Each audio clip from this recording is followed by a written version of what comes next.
Greetings, fellow investigators, and welcome back to our video podcast, Into the Darkness, where my friends and I play the Call of Cthulhu role-playing game. I'm your host, Tom Rayleigh.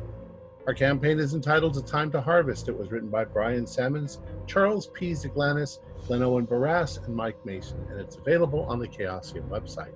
Jeff Wilkins is our game master, and this is Chapter 4, Episode 9. So without any further delay, let's continue our journey into the darkness. Jeff? Thanks, Tom. Yeah, it's nice fitting atmosphere. We have a summer thunderstorm blowing through right now. Yeah, so last week you guys had some fun encountering a large beast-like creature.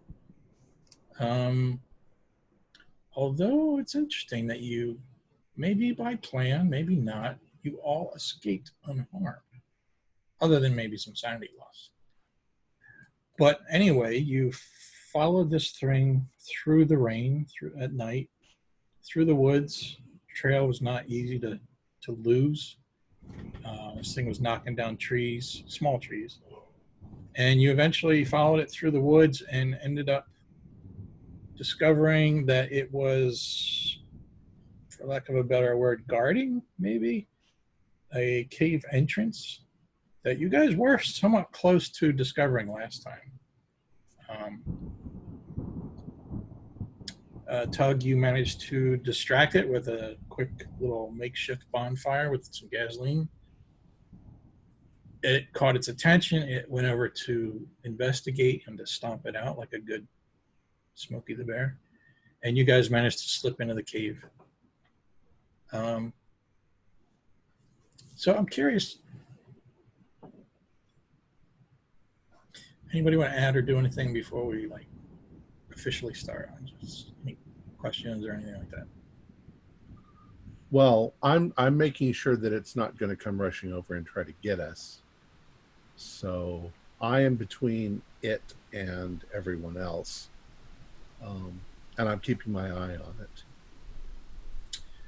I will say that after it sort of pokes around and kind of investigates what just happened, it does start to come back towards the entrance. So it doesn't necessarily know you're there just yet. You know, you distracted it. But well, when I'm not standing out in the open either, I want to get back a little and peek at it. Yeah. Okay. Contemplate its horror. I'm curious too. This might be a little bit unusual for Cthulhu, but I'm curious. I was trying to think of a way to get you guys to engage with one another. I mean, you guys have been doing a good job. I don't mean it that way. I'm just looking to maybe explore ways to expand on it. So I'm curious, maybe I'll just go around real quick. Tug, is there anything over the, you guys have been through a lot on this, if you factor in the entire adventure, and even just in this last chapter where you've been, you faced that horrible creature and the attacks. I'm just curious, do you have any thoughts or opinions about Danny or Jasper or Jerry? Yeah. I think that the shared hardships and the shared horrors, that it's almost like they're members of my family at this point. And I trust them. Although Danny, that whole thing with belching out the smoke still freaks me out a little bit when I think about it. And the magic that Jerry used freaks me out a little bit. But still, these are my family. The members of what's his name's crew, the doctor and the psychologist and all that, I'm not so sure I trust them. I'm working with them, and that's okay. The people of the town, they're general humanity, so I don't care. I'm very curious about the alien things, but I'm not, I've got to protect everybody first. And I'm kind of getting used to seeing monsters. So I don't think they're having the psychological effect they are. It's like, what else did you expect? What about, can I ask you, I mean, family is really putting it really well. What I'm Well, maybe this. So I'll just go in order that you're on my screen. So Danny, um, anything you want to add or how you're feeling? Maybe I was going to ask. Maybe like, is there anyone like on the team here, someone that he's going to have your back, or no, this guy he ran away once before. Maybe he's going to run away again. Mm-hmm. Trust levels kind of thing. I think for me, especially this trip, this kind of section of the trip, Tug. I think probably we've all noticed Tug's attempt to look after us all, or be the protector kind of role quite often. But I mean, even in just the last incident with the big tree beast thing, literally, he had my back. I went running out thinking it was a creature in the bushes, and he was right behind me, and we ran into this kind of horror. So I know that I could have died, but potentially Tug could have died as well, the two of us, because he was like, holding on. A couple of times he's had his hand on my shoulder and we've been going on. We also climbed the mountain together. So I think for Danny, he really sees Tug as funny, surprisingly wise. Quite often he's come up with some really good ideas, and although he might seem like more the action man stroke at times a little bit dumb, he's actually been really perceptive. So it's almost like that admiration has been creeping up and creeping up. I think Jerry, for Danny, is also a little bit of a backup because he's got the kind of sniper skills with the rifle, and although he's probably a bit more kind of maybe intellectual or certainly occult mystery slanted, so Danny doesn't quite get that as much, but I think he really thinks that Jerry could be a really good shot when we need it, kind of thing. Yeah. He's got some skills. Yeah. Nice. Cool. So, Jasper, you want to add anything?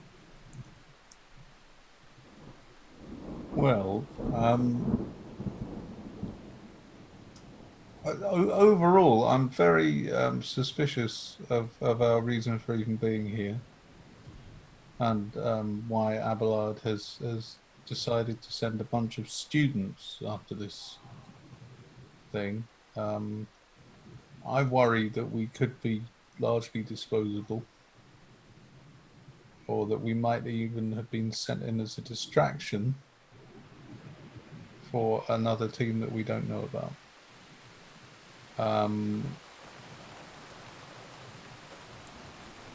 I think I trust Tug to have my back because he's the person I had most to do with when I was at university. In that I was doing some of his work for him, but and in return he's like the big guy that I know, Mm-hmm. which is handy when you're a little fella. And Danny seems quite capable as well, especially like when he backed me up when we were at the university, going into the library. And I don't know, with Jerry, there's still a little bit of a nagging worry because of all the occult stuff. Mm-hmm. Look out. Was that real? That was real.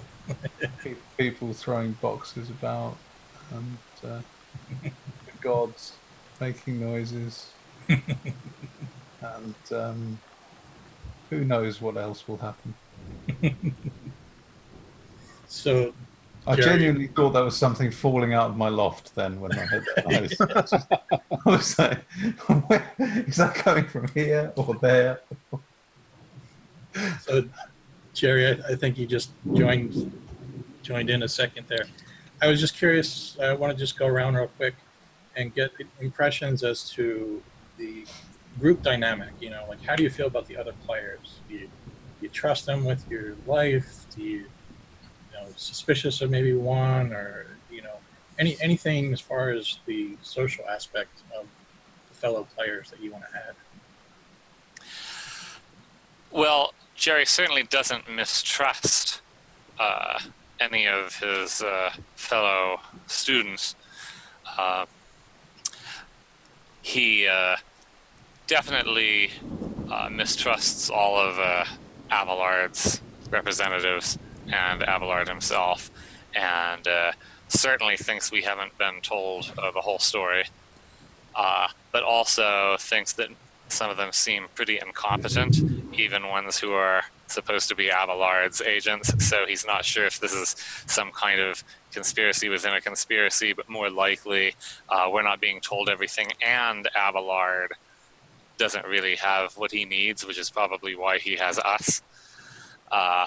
But psychologically, Jerry's feeling even more disassociated and removed from identifying even with his fellow students, and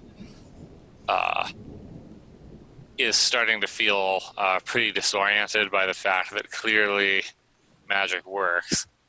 Clearly the stuff it conjures can be shot, and clearly the mythologies he's familiar with all seem to refer to something real, maybe realer than real. That's not what he thought it was, and it's actually extremely frustrating because Jerry thinks that if only he had had the right material or the right introduction, or maybe wasn't with a combination of college students and whatever like random people Abelard hired for his unrevealed purpose, maybe he actually would be doing a lot better, except the only way he found out about this was in this ridiculous situation where all he can really do is shoot things and sometimes cast one spell that sort of works.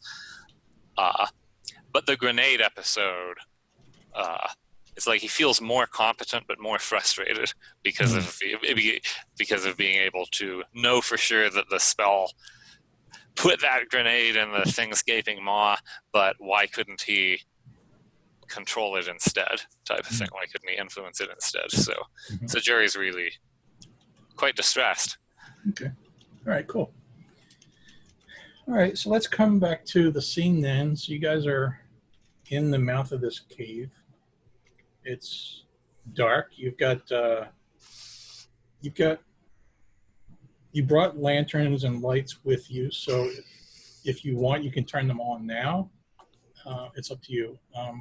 I just wanted to just re-impress that, you just came out of the heavy downpour of the storm, so you're all kind of soaking wet, and just being in that cave out of the elements is a little bit of a relief, even though you are entering into a possible dangerous area. Well, what can we see before we turn the lights on? Yeah, it's dark. What about letting our eyes adjust? What's that, Jesper? We've trapped ourselves, though, haven't we? I mean, that thing's outside, so Kind of. we're sort of trapped in here now. Well, Jeff, Jerry's not turning on his light yet. He's trying to let his eyes adjust. So if nobody turns it on, do we see anything and do our eyes adjust? Is there... Well, if there's a storm, there's almost no light. Is there a breeze coming out of the cave, which would indicate a large cave system?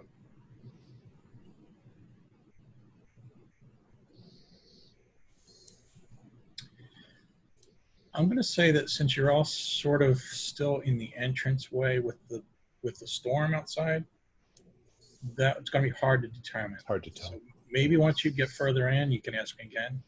But for right now, that's hard to figure out. Well, can we hear anything? Seems all quiet. Well, I whispered. Sorry, Tug. I was going to say, I'm going to turn on my flashlight. Okay. At least see inside the entrance where we are. All right. I think when Tug does that, I'm like, move in a bit, because still aware that thing has tentacles and branches. So, trying to just move us in a little bit. But I would do the same once we're a little bit further in, maybe just feeling our way along the side wall, a little bit further, a few yards, and then get the lights on. Mm-hmm. Okay. Jeff, can you remind us, is anyone with us? So it's you four, plus you've got Sam, the security guy. You've got David, the psychologist, and you left Larry back at the house. And the doctor, right? And the doctor was the one who was captured. Right. So that's sort of your motivation now, is you're trying to rescue the doctor. And we don't hear any more screaming. Yeah, no, it's unusually quiet. Well, maybe not unusual. I'm not sure how noisy caves are. Can we still hear the storm rumbling and? Yep, sure. Yeah. The rain.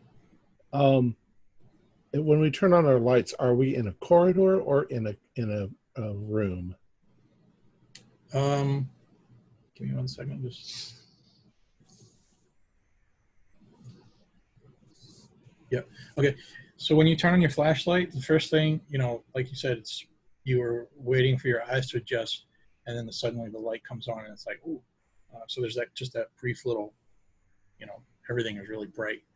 But when you do that, you notice that you're basically in a approximately 10-foot by 10-foot room. Everything I say room, everything is natural, so it's just all natural rocks. You know what? I'll say, Jasper, when Tug turns that light on, you kind of like duck your head a little bit to shield yourself from the flashlight. And when you do so, you look down and you notice that there's some, not a lot, but there's some drops of blood on the floor. Tug, how about warning us the next time you're going to turn on a light in the dark? Come on, go inside. Is the dog with us? No. Is, right, Jasper? We left the dog back. We left the dog behind. Oh, okay. I forgot. Oh, no, did we? No, I don't think you were afraid that the dog would attack that thing, or I don't remember. It's got me. No, I don't remember either now. Mm-hmm. Is the dog with us, Jeff? I'm going to leave it up to you. You are in a possibly dangerous place. Well, I'm going to say no, because we thought we were going after the. Oh, hang on though. I remember something with the dog. Yeah, I seem to remember when we were trailing that I was saying, oh, perhaps he could pick up the. Yeah, we did have the dog with us. Yes. Yeah, that rings a bell too. Yeah. Yeah. Because I think I said no because of the rain. Welcome, Rex. That's right. What's the stone? What's the stone like in this cave, Rex? Rough.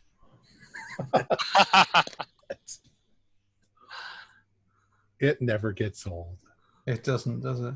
What's on top of the house, Rex? Roof. What are those? Mick, are you making up for not having the 2D representation? Who wrote Brideshead Revisited, Rex? Evelyn Waugh. Good boy.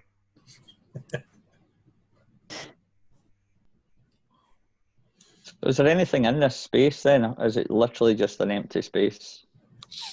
So it's empty, although it does continue further into the mountain. So it's a tunnel, I guess. I'm looking on the walls for anything that might be less natural. Any carvings, scrapes, anything on the walls. I'm not going to ask you to roll. You don't notice anything like that. How are we going to do this, guys? Is there a couple of us at the front and a couple at the back, or are we just walking single? Did you say it's about 10 foot wide, Jeff? Yeah, about 10 foot roughly. It kind of goes in and out. It's natural formation. So sometimes you might have to squeeze through a little spot. Sometimes. Jasper, can Rex pick up any scent? Where the blood is and things? I'm wondering if he could pick that up. I could certainly make a tracking roll for him. If you like.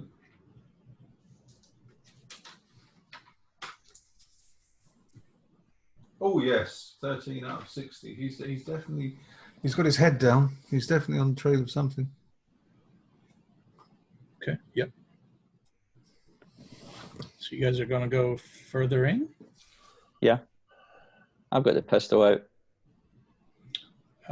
Other than Tug, what did you have? A flashlight or a lantern, or what did you? Well, you know what? I looked at my thing and it says I have my hunting knife and it says I've got a Colt 45.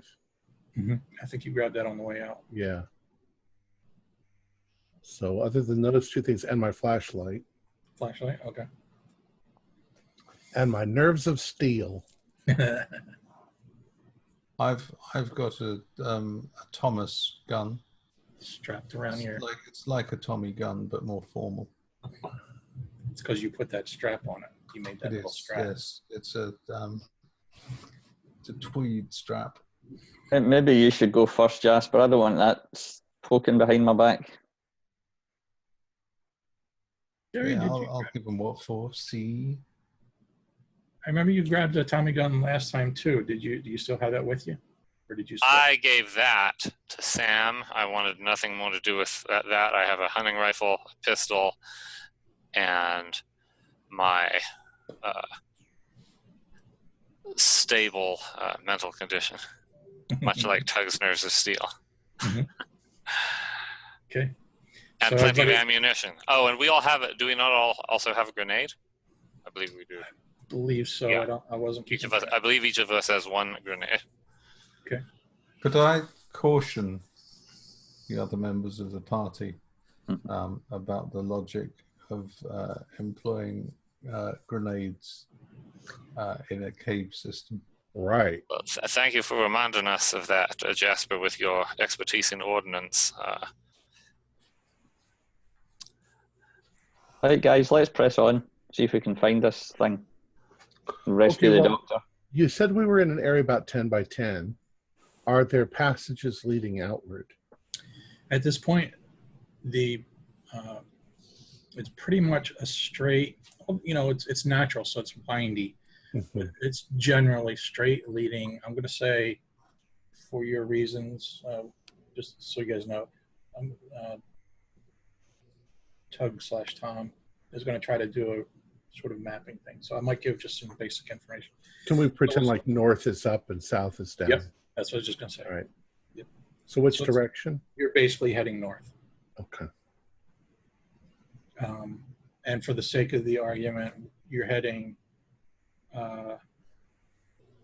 north would be deeper into the mountain. Right. Okay. Is it sloping up or down? Yes, good question. It is actually fairly steep at the moment. It's roughly at about a 45-degree angle down. Into the bowels of the earth. Danny, you said you saw blood? Mm-hmm. There's some on the floor, look. Is there any more here? Jeff, I start looking to see whether or not I can see the blood and if it's continuing into the tunnel. Okay. Could you do either a spot hidden or a track?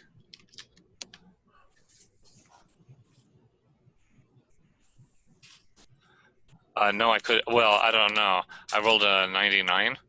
So I don't know if that means I see something I think is blood, which is not blood, or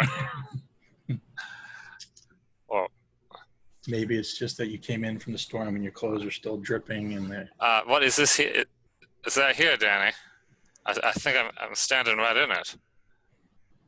No, you're clueless. Look, there, right there, with a 20, a roll of a 20. Look, over there. And look, the dog's picked up the scent anyway.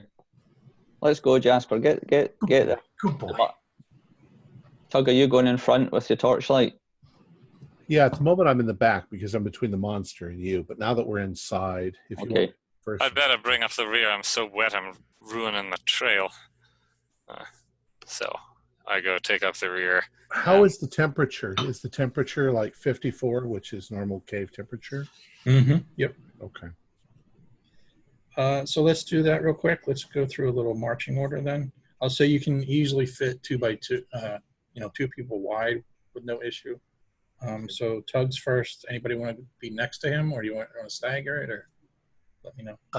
Well, I'm going to be up the front if Rex is following the trail. Okay. So I'll put you next to Tug. Okay. And everyone else seems to be a little bit twitchy about standing behind me when I've got the Tommy gun. And before we make too many moves, I'm going to say to everybody, I say, look, there's no excuse for an accident. Keep your eyes on your feet. Make sure you know where you're putting your foot before you step, because caves are not sidewalks. They're treacherous. I wish we'd known we were coming in here. We could have brought helmets. Any of you all been in a cave before? Yeah. Danny, where would you like to be? I'll be behind Tug. I'm kind of doing the reverse of him supporting me the last time. Okay. So I've got the pistol out, but I'm obviously keeping it kind of raised up so that I'm not pointing at his back. Okay. Pointing at his head instead. right behind. Jerry? And Jeff, I'm in the back, staggered at an angle to Danny, so that I'm not obstructing his peripheral vision ever. And if I need to go back and forth from side to side to make that happen, that's fine. And also, because I'm assuming that the dog might sort of change Jasper's position, I'll try to put myself in such a place when I can at whatever times that if I had to shoot something in front of us or in a maybe at an angle to the side, that I would be least likely to hit Rex or Jasper. Okay. So that leaves 2 spots open for David and Sam. So you want Sam to be second, hold on, Jeff. I meant the actual back, like the rear. So can you see that? Well, I do, but unless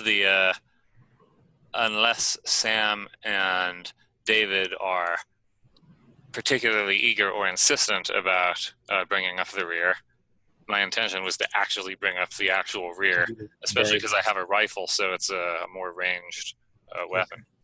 Well, I think it would make sense to have Sam behind Jasper and then David, because he's just a psychologist at the back. Okay. David doesn't take any offense to that. Yeah. Well, if that's the case, Jeff, all right, when Danny says that, I say to David, well, if you're going to bring up the rear anyway, try and keep a close watch behind us. I do need to be prepared to shoot anything in the front. Let me know if you see or hear anything. I'll protect you if I can. So David's in front of you.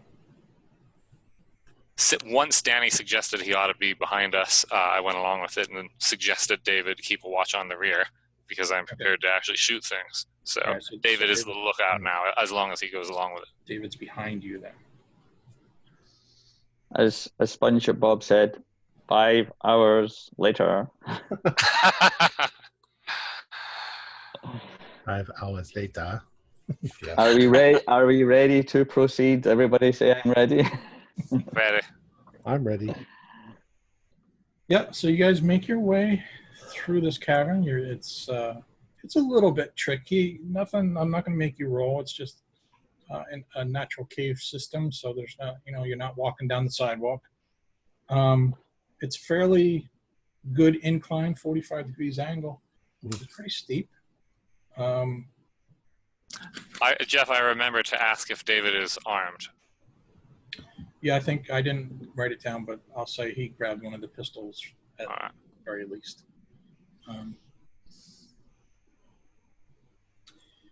After that moment of walking, maybe a few cursory glances over your shoulder where the entrance is now getting smaller and smaller, darker and dimmer, and that sense of you're in a cave and there's thousands of tons of rocks above your head, right?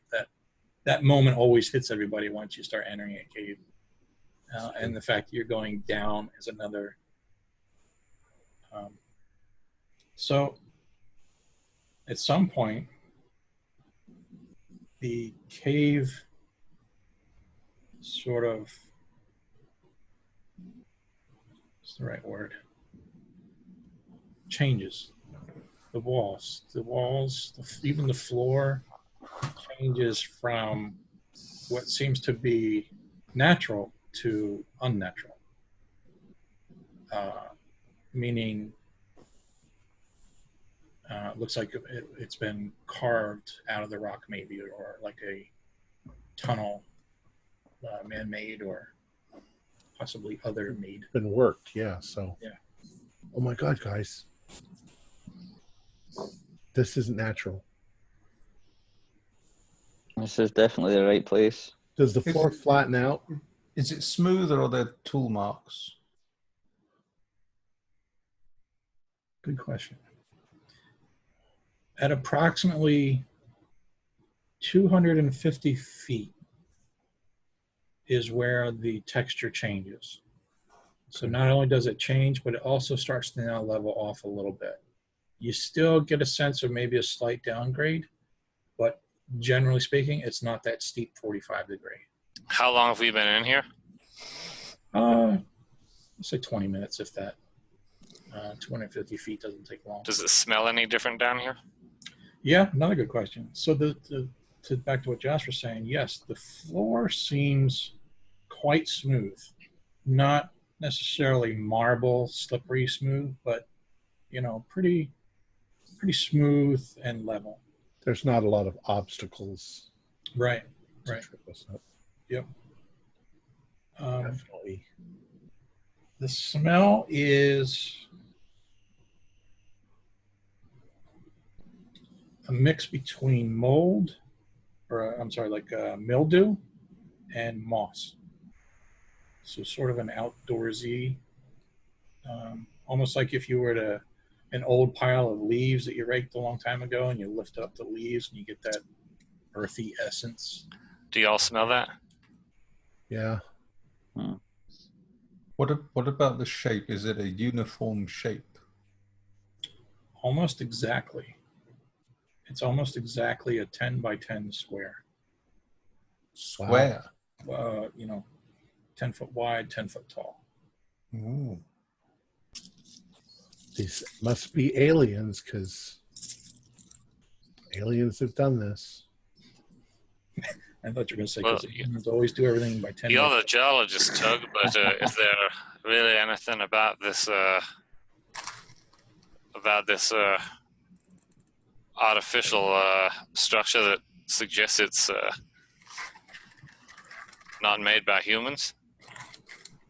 Yeah, I don't think humans would come down. Why would humans be making something down here? Miners? I don't know. We didn't come They here. do that, don't they? Yeah, miners wouldn't make this. I've been in mines. By now, Tug, you don't think that there could be secret societies with real power who desire to keep their We're here organs looking for giant. We've seen giant bug things.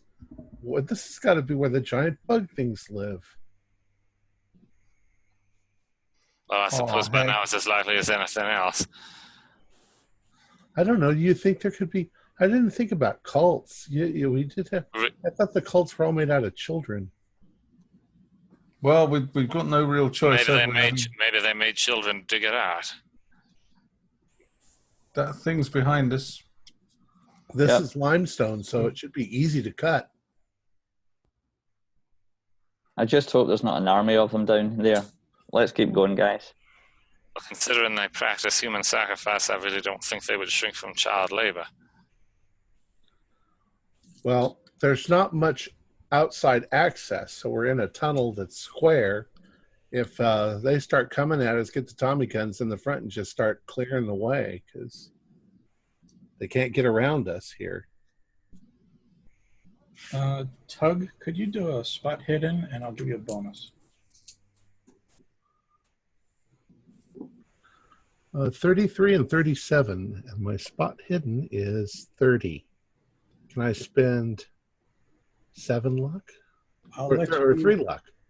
I'll let you pass it to Jasper if you want. Okay, I'll pass it to Jasper. Jasper, do you want to do a spot hidden? Okay.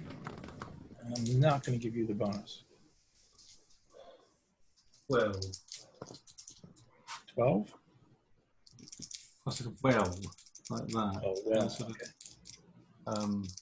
If you're going to I be was like that. protesting because, yeah, I didn't need it. I got 20 out of 70, which I believe is it's definitely hard. Yeah. You managed to, kind of at the last minute, Tug's got the flashlight. He's walking along. You guys are talking. Tug has the habit of, when someone is talking, he turns around to look at them with the flashlight and shines the light in their eyes. So he's constantly kind of like, "What'd you say?" or "What was that?" And Stop that, Tug. Tug, what I said before about warning us before turning it on, why don't you apply that to shining it on our faces too? so Shine just in as your face. Damn it, Tug. It's not funny. Just as you bring the flashlight back around is when Jasper reaches out and grabs you, puts his hand on your chest and like stops you. Right in front of you, there is a pit, an opening in the floor. Holy crap. Whoa. What? There's a pit. Now, this opening in the floor, Can you get around it? does it look natural, or does it look like it's been cut in the same way that the shaft that we're in does? Yep. Exactly. It's been cut somehow. It looks, Is it the same size, 10 by 10 going down? I'll say it's 9 by 9. So there's a little ledge around There's it, a half a ledge. foot. Yeah. How far down does it go? Does it go down forever? Yeah. As you get kind of close and you kind of inch your way up to the edge and look over, it just kind of disappears in the darkness. Oh my god. What? You think those bug things can walk up and down here? Do you still think humans made this? Do they need to walk? Well, They I can don't know. fly. Yeah, they can fly. This is 10 feet across. It's only half a foot on either side. I don't know how we can get past this. Well, humans could have made it as a trap. When we shine the torches down, can we not see any, does it just go into darkness? Yeah. Did any of us bring a large 12-foot plank of wood with us? Oh. Well, Jasper, I had to choose between that and the rifle. See, the perils of militarism. See, you're your own worst enemy. Is there anything above? Okay, hold on. Secure a rope to. Something. Remember the part I said at the very beginning that if I mess something up? Okay. As you guys are talking about this, I'm realizing that first entrance going down, that was roughly 10 by 10. Once you made it to where it looks like it's been carved out, it opens up into about a 25-foot wide. So I do apologize. This was not meant to block you guys. Mm-hmm. Okay. So is the pit itself then 9 by 9 in a 25-foot wide? The pit then is the 10 by 10. That was right. It's just So there's plenty plenty of room to go around it. Yes. Yeah. It looks like an access tunnel. Yeah. There's something down below that could We come could drop up. grenades down. But what But if the whole mountain is riddled with this and you drop grenades down and the whole thing collapsed with us in it? Yeah, okay. You're right, Tug. Let's keep going. So going back to the torch, I guess the beam doesn't go far enough into the darkness, yeah? Right. Yeah. Okay, let's keep going down the tunnel then. The big tunnel. And I know that you're trying to, every time you say in the darkness, you get a bonus die, but I'm only going to give you that once. Let's drink a shot. And, just before we move on, could I just try and just kneeling near the edge, not at the edge, but near the edge of the hole, and just listening in the manner of a bad actor by going, trying to cup my ear so I can see if I can hear anything. Train coming.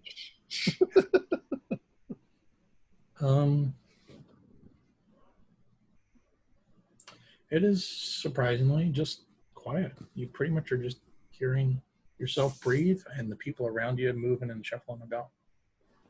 There's no sounds like machinery or anything. No. No drums in the dark. Okay, well, either we lower Rover down, or whatever his name is, or we should carry on. His name is Now. Rex. Now they can come He up has a behind name. us. His name is Rex. Sorry, Jasper. Don't you listen to him, boy. Don't you listen to him. Once we pass this pit, they can come up behind us now. Well, that's why you're watching the rear, right, David? I guess they could anyway, though, because that thing at the mouth of the cave, that's not going to stop them, is it? Well, that's true. Well, we're in for an ounce. We're in for a pound. I don't know what the phrase is. Oh, tug. Doctor, you are still watching the rear, aren't you? Right. Moving forward. Again. So Jeff, I don't know whether that was possible mishearing or whether I was meant to notice that the doctor literally never responded. So I checked to be sure that he is still there. Is he still there? He's there. I was just sort of nodding. Oh, okay. Like I might not have been able to see clearly. Yeah. Okay. So David just basically nodded slowly because at first he kind of was like, yeah, being in the back is the safe place to be. And then when you guys were like, oh, yeah, the Nubo could come off.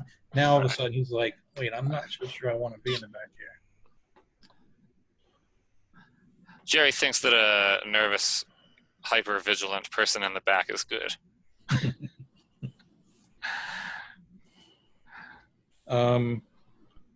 So after about maybe another 10 or 15 minutes of walking, Tug, your light catches something up ahead of you, and it looks like the hallway, there's an opening to the right-hand side, to the east. So to the east. And the passage continues forward at the same time? Correct. Okay. I'm drawing this as we go. What do you reckon, fellas? Well, Shine torches.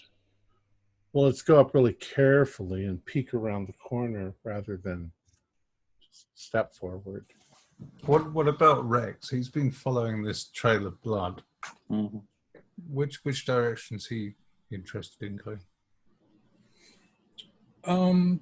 Jasper, can you do a spot hidden? 14 this time. That's an extreme. So since you're I've got sort of Van oil on my hands. if I'm picturing like you're sort of monitoring Rex with the whole tracking and you're kind of like watching him for clues and seeing how he's reacting. So several times you're glancing down, you're trying to see the trail maybe at the same time. And you notice that it's been quite some time now that you have not seen any trail. In other words, no more blood dripping.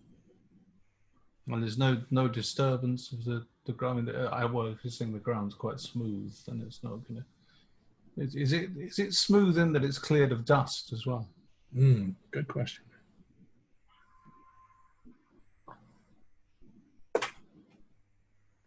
I will say that if you kind of like brush your hand along the floor and look at it in the light, you'll see some slight dust of some sort, cave dust. Is the smell getting any stronger? Not really. Is it getting any weaker? No, it's kind of, well, I don't want to say weaker, but you know how you tend to get used to a smell? Yeah. That's sort of, like Okay. all of a sudden you're not even aware of it, but then you, oh, wait a minute, and you check, and no, I think I still smell it.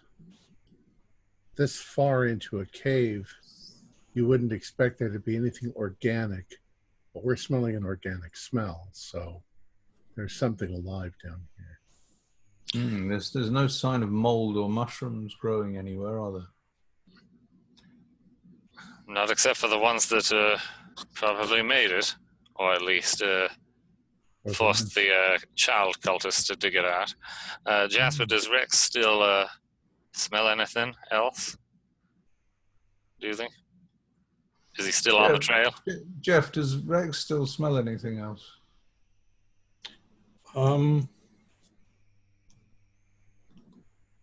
Before I answer that, I just sent you a message, but I'm going to just say, can you do an idea roll for me? Oops, sorry, I had my chat thing turned off. Well, yes, I have got a hard pass on that. Can you, if I send you a message, can you still? Yes, I can now, if I pulled it up now, yeah. I'm wondering, Tug, if the creatures took the doctor down that hole, because I've not noticed any blood. Maybe they did. I was wondering the same, even if I never noticed any blood. I'm thinking if that's her blood, and there's not a huge amount of it, then she's not bleeding to death. No. To get back to your question, though, it does, like, Rex is still kind of pulling you. So it's almost like, maybe he is smelling something. It's just not. Is he pulling straight ahead? Yes. Okay. Well, if they do have the doctor, hopefully they're better at interrogating subjects whilst keeping them alive. Tug, I just had an idea. Could you turn your flashlight off for a moment? Sure. Turn it off. Everything goes black. So that it's not glowing. Okay. Well, in that few short seconds of your eyes getting adjusted then, yeah, it's exactly what happens. It seems like the caves are lined with something that is just ever so slightly glowing. Where is the glow, or is it uniform? It's scattered, patchy almost. I turn the light back on because we can't function in that. However, I start to look at the walls to see if there's any of that mineral that we found before. It suddenly occurs to me that might... Because you didn't warn Jerry again, so you just Damn Jerry. You do not see that mineral, but when you get up close to the wall, like you're looking, you can see there is kind of a mossy, mildewy material on the cave wall. Some of you are geologists, right? Mm-hmm. I've got a 15 in biology. Not much. I'm curious, somebody with geology roll. Okay. I missed by 1 point, which I'm happy to put a point of luck on. No, that's fine. I was just going to point out that, Danny, with the background that you have, you know that the rock that you've been traveling in has been basalt. Which, if my memory serves, pretty hard. It's lava, yeah. So, Tug, you said biology. Was there something specific you wanted to check? I was wondering if maybe it's bioluminescent algae or something in the walls. Yep, that's just pretty safe. You don't even need to roll for that. Yep. Jeff, I have a 25 in biology. You said mossy, mildewy. I think Jerry would realize that that isn't necessarily the same thing. Is it possible to pay closer attention to whether it seems more moldy or more mossy, or whether this is something that actually smells quite different to those two or doesn't look right? I mean, Tug's insisting it's all extraterrestrial, right? So I'm now more interested in seeing how weird this stuff really is. Is that even possible to roll? I will say yes. That's reasonable. What explains? Well, the it's not smell? possible for me to roll, apparently. So never mind. Well, I'm sorry, Tug. What were you saying? I just said that it explains the smell. Hmm. I was thinking there would have to be something biological, but if this is some sort of algae or moss or something or lichen growing on the walls, it's pretty close. Yeah. There's Lichen makes sense. Does it really seem moist enough down here? We're pretty far down. Well, there's no source of food. Lichen actually converts the minerals in the rock to food. That'd be about the only thing that can survive down here, except for bacteria,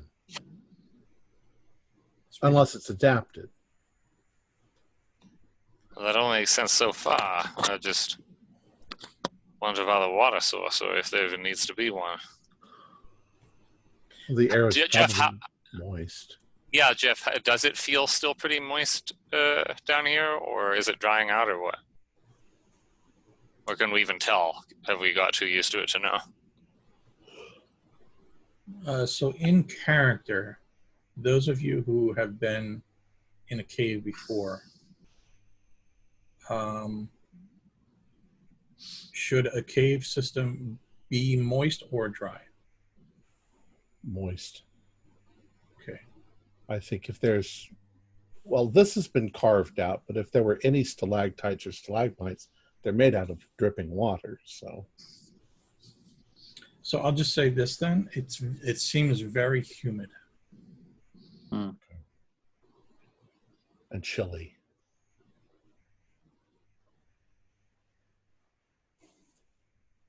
Jasper, is the dog pulling you forward? He's pulling me straight ahead. Well, Right let's ahead see what's down in there. this side room.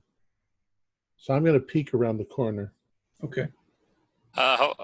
Jeff, I try to position myself so that I can shoot whatever might jump out at Tug. Mhm. I try to get Sam not to be in the way or whatever. I don't know. Don't shoot that gun off right next to my ears. Okay. That's why I'm in the back, Tug. Yep, you kind of turn the light down. It's a rather small hallway leading to the east, and then it looks like it kind of opens up into a larger area. Okay. So without going forward, you don't necessarily see or hear anything else. Okay. How far down does it look like it goes before it opens up? Not far, 20 feet maybe. Okay. Well, I will. Jasper, you said we should go forward. Is that the way the dog wants to go? That's the way he wants to go. Yes, up that way, straight ahead. All right. I agree with the dog. Okay, so you're going to bypass that. Do y'all want me to break off in there for a little while and be sure that nothing's coming up on our side? I can catch up, I think.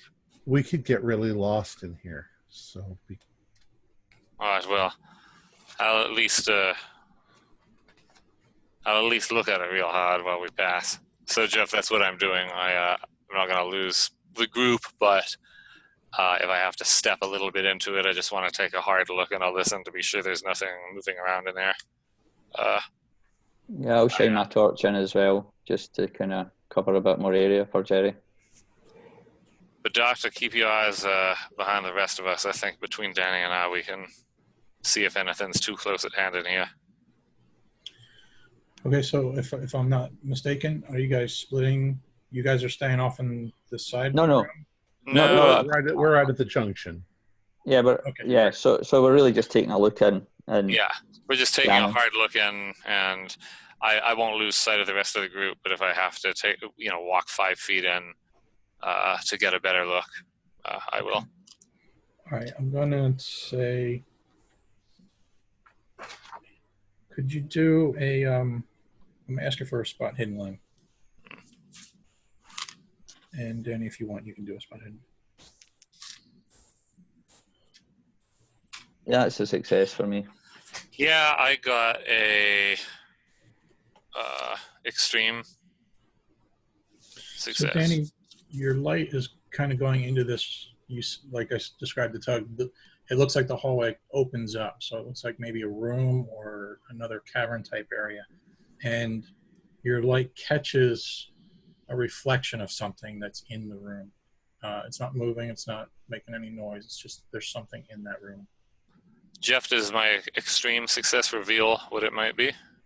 Not really. It's just that it seems to be shiny. There's something shiny in here, you guys. Guys, let's hold on for a minute and see what this is. Is it like maybe shiny glass or just a reflective surface, that kind of thing? Without getting closer, it's just sort of reflective. So like maybe it's polished stone, maybe it's metallic. It's hard to tell from where you're at. Guys, could you watch here and Jerry and I can move in and just have a look? Okay. They left you. Right, Jerry. Right, Jerry. Let's have a quick look, see what that is. It could be one of these crazy guns. Everyone, be quiet for a minute. You Jeff, see anything? I want just shout. to try to listen before we go in there. Do a listen roll.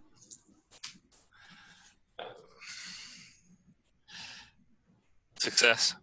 Actually, that's a hard success. All right. You are almost straining your ears and you do not hear anything. All right, Dana, let's go. Yep. So, like I said, it's only about maybe 20 feet or so. The flashlight easily illuminates the room. And it kind of opens up to about a 20 or 30 foot, kind of a round circular room. What's the reflective thing as we get nearer? There was, what you're catching a glimpse of was the corner of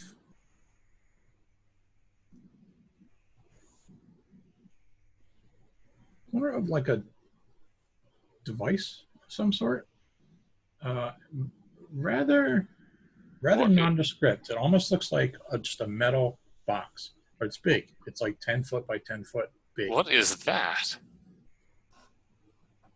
And is that smooth made, like solid surfaces? Yep.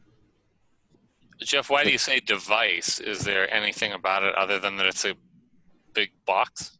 Yeah, so as you kind of like looking this thing over, and it's like a big box, and you, Danny, since you're the one with the light, you kind of like go beyond the first corner, so you're almost now towards the middle of the room.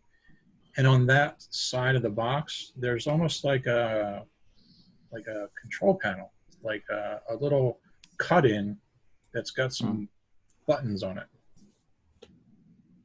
What do you guys see? There's some kind of device in here. It's an alien machine.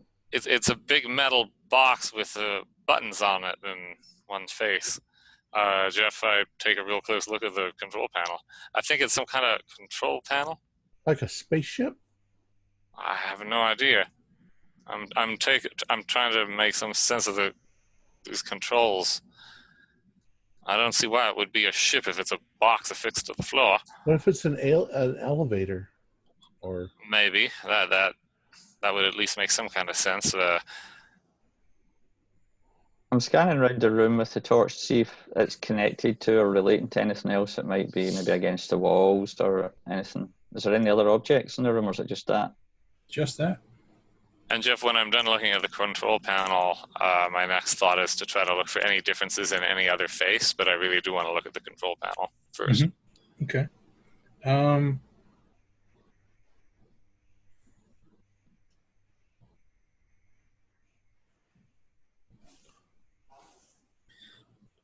The controls are kind of crude in that it doesn't look like anything really necessarily sensitive. In other words, there's like maybe 3 to 5 buttons, maybe some sort of like a dial that you would maybe turn back and forth. Are they marked? Are they different colors? It looks like there are scratchings around the different buttons. Scratchings? So it's so crude, it's like it's not even really labeled? Right. the scratchings aren't any particular shape, or do they have a pattern? Not really. Okay. Are the buttons different colors? No. What color are they? It's the same sort of material. It's almost just like a kind of imagine oxidated aluminum. So in other words, have we've seen that before or not? Probably not. Probably No, not. I don't think so. That was more me trying to describe how it looks, but like you can't really. Well, do any of you know anything about machinery? I don't think I've ever seen metal like this, but this is, well, it surely doesn't seem. I don't know if we should switch any buttons, Jerry, because it might set off an alarm or something. I'm certainly not gonna. I'm certainly not gonna touch it. It doesn't even look as advanced as a motor car. These buttons aren't even. They're not even really labeled. They're just is there any wiring? Marks. Is there any wiring obvious coming out of it or anything? No. Nothing obvious. I move on to inspecting every face, looking for any seam or joint or anything that looks like it opens. I like Tug's idea it was an elevator, but if it doesn't open, it's not much of an elevator. So there's no doors or anything on it. Well, I'm not there. Jasper, do you want to go and see what the hell they're looking at? Come over, guys, if you want. It's just a big box with dials. I don't see any joints. Spot him for me again. Okay. Howard? No, I don't see any joints. Oh, go ahead. That's well, right. I rolled, but what did you want to say? Well, I was just going to say, when you said you were inspecting it, what about the roof? So it's 10 foot. Well, that's every surface that I can get to. Maybe once Tug is here. Tug, do you want to give me a boost up there? Well, is Jasper coming? Because if Jasper's not coming, then I'm staying with Jasper. Okay. So, Jeff, where's Sam? I thought we were staying behind at the junction, weren't we? We are, but they're just like 20 feet from us, right? And they found something. Mm-hmm. They're not far. David and Sam are there as well, sure. Yeah, is Sam in here with us, or is he watching the corridor? I imagined he'd stayed with Tug and Jasper. All right. Hey, can someone come over here and give me a boost? This thing's 10 feet tall. I can't see the top of it. I'll do it. If David and Sam are there with Jasper, then I'll risk it. Yeah, that's all right. I've got the Tommy. All right, I'm going to give you a boost. Right. What is it? Wow. It's a metal box for now. It seems nondescript, but it looks like there's another control panel on the top too. Well, there's more controls up here. Jeff, does it look as crude as the other control panel? Yep. How many buttons? It almost looks identical to the same control panel. Same size too? Same size, same basic layout. Saying there's a dial? Yep. Does this one have markings? Scratches? Yep. Are they the same? Good markings or scratches? Good question. The one appears to be slightly different as you compare one to the other. But only slightly different. Yep. Well, I don't think these are just scratches. They must mean something. They're too similar. So either they're so crude that they don't quite match, or they're so subtle that the slight difference means something. But is it only literally one thing, Jeff, that's different? Yeah, at your, How big is this thing? 10 by 10. 10 by 10. And Jeff, is it like, I'm sorry, go ahead. Does it look like a machine of some sort, or is it like a car, or what shape is it? It's completely square. Like it's a cube. Yep. Jeff, even with my artistic skills, I think I can sketch such a simple control panel, and I'm trying to capture the subtle difference in the scratchings in case it matters. All right. Meaning your character was doing that. Yeah. Okay. So it's 10 foot high. Am I like holding you up, Jerry, or did you climb up on top of the thing? Jeff, was I able to see if he held me up? Or did I have to? Well, Yeah. No, I'm asking you, did you climb up onto it? And Not if I could see without climbing up onto it. Yeah. Yep. Well, Tugger, you can let me down. I don't think there's anything else to see up here. All right. So I let you down. I'm going to walk around the thing. Yep. All right. Do a spot hidden. Looking for a good roll. No. Got a 50. Okay. If I go around banging on it, is it hollow or solid? It knocks back.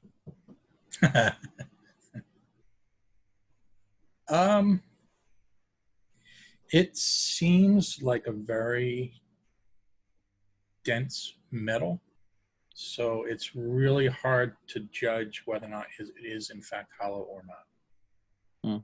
Jerry, you couldn't find any doors or anything on it? Nope. Now that Danny has taken the leap and touched it, Jeff, I'm going to touch it to see what the temperature of the box is like. Okay. It's room temperature. Jerry, I've had an idea. What's that? If you want to climb up the top, we could try switching the buttons to the same symbol. Jeff, he makes a good point. Does the dial have any arrow on it or any directional indicator? Yeah, although maybe as you're looking at it, you're like, is that just a scratch or is that an arrow? On the dial, you're saying, okay. Now, well, do both dials have the same scratch in the same place on the dial? Mm-hmm. Yep. And what is it pointing to the other scratch that is seemingly identical, or is each one pointing to the two scratches that are slightly different? Each one's pointing to slightly different. Well, Danny, it does seem like each one of the scratches is pointing to the one scratch that doesn't quite match. I suppose if we wanted to test it, we should... Well, Jerry, you go up on the top because you're lighter. I can hoist you up there. Danny's going to try the panel on the side. Are you sure we want to start adjusting this before we explore the rest of this place? On the other hand, this might be our only chance to test it. I don't know, we can carry on, whatever. Well, I'm thinking that what if this is a prison and our girl is trapped inside? Jasper, get the dog back in here. No, but the dog wanted to go straight on, Tug, so I think the doctor's straight on. Okay. Why don't we leave it for now? If we see more things like it, we might notice a bit more of a pattern. I'm rather reluctant to just start flipping dials. Okay. Should I press a dial, Tug? Pick a dial. Whatever you want. I was just thinking that my character hasn't peed in a while. You need to find a place to pee. Well, there's plenty of space over there. You're really going for the realism tonight, aren't you? Danny, are you seriously determined to just start adjusting this box without any further... Danny says, right, get off the top, I'm switching a button. If it makes a noise, I'll just switch it back. Well, I get... not only, as far as I know, Jeff, I'm already off the top, but I step away from the box because Danny is clearly more adventurous than I am for a change, and I'm eager to see what happens. I'm going to position myself where I can grab Danny and run. Jeff, Jeff, I position myself where I can clearly see them both and what happens to them. Okay. I'm picturing Jerry's like halfway out the tunnel. Danny, stick a dime in the slot. Hopefully this is an alien washing machine. Turn to spin. Jeff, the goal isn't to be safe. The goal is to have the clearest vantage of the whole scene, right? Good. So You're still in the room then, right? Oh, absolutely. Whatever gives me the best view. I just switch something randomly, see if it makes any noise or sound. Okay. Could you do a luck roll for me? Let me know what number you get to. Okay. Oh, 19.